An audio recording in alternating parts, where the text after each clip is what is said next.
Ola, cascarilleiros, continuamos coa morfoloxía. Neste caso, para explicar as clases de palabras segundo os seus componentes morfolóxicos.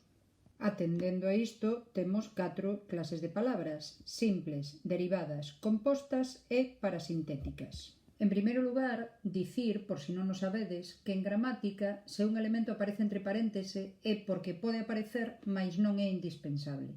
Neste caso, para termos unha palabra simple, o que é preciso é que estea formada por un lexema. O morfema flexivo, que indica xénero ou número, pode aparecer ou non, mais non é o que determina a clase de palabra.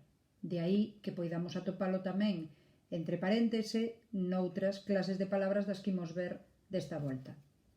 As palabras derivadas están compostas necesariamente dun lexema e un morfema derivativo que, como vimos no vídeo anterior, pode aparecer diante, o prefixo, ou ben detrás do lexema, o sufixo.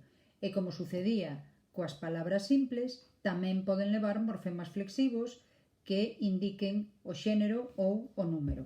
As palabras compostas están formadas por máis dun lexema e poden levar morfemas flexivos.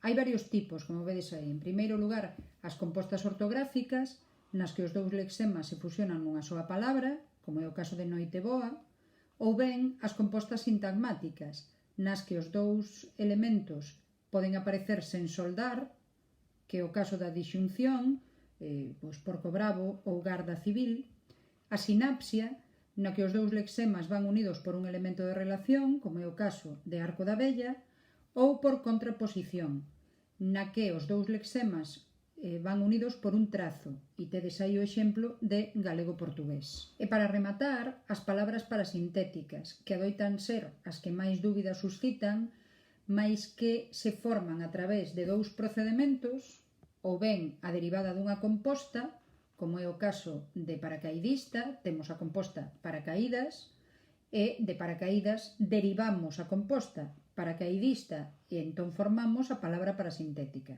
E hai outro procedemento, que é aquelas palabras ás que se lles engade o prefixo e o sufixo no mesmo caso ou no mesmo momento. Neste caso podemos identificalas porque ao retirar o prefixo, ao contrario das palabras derivadas, a palabra non existe na lingua. Por exemplo, hipermercado é unha palabra derivada porque se retiro o prefixo hiper, a palabra mercado existe no galego, mais no caso de reciclar, se lle retiro o prefixo re, ciclar non é unha palabra que exista no galego. Por iso podemos identificala como parasintética. E xa foi, agardo que este lío, especialmente coas palabras parasintéticas, resultara clarificador e senón xa sabedes que sempre podedes preguntar nos comentarios. Graciñas.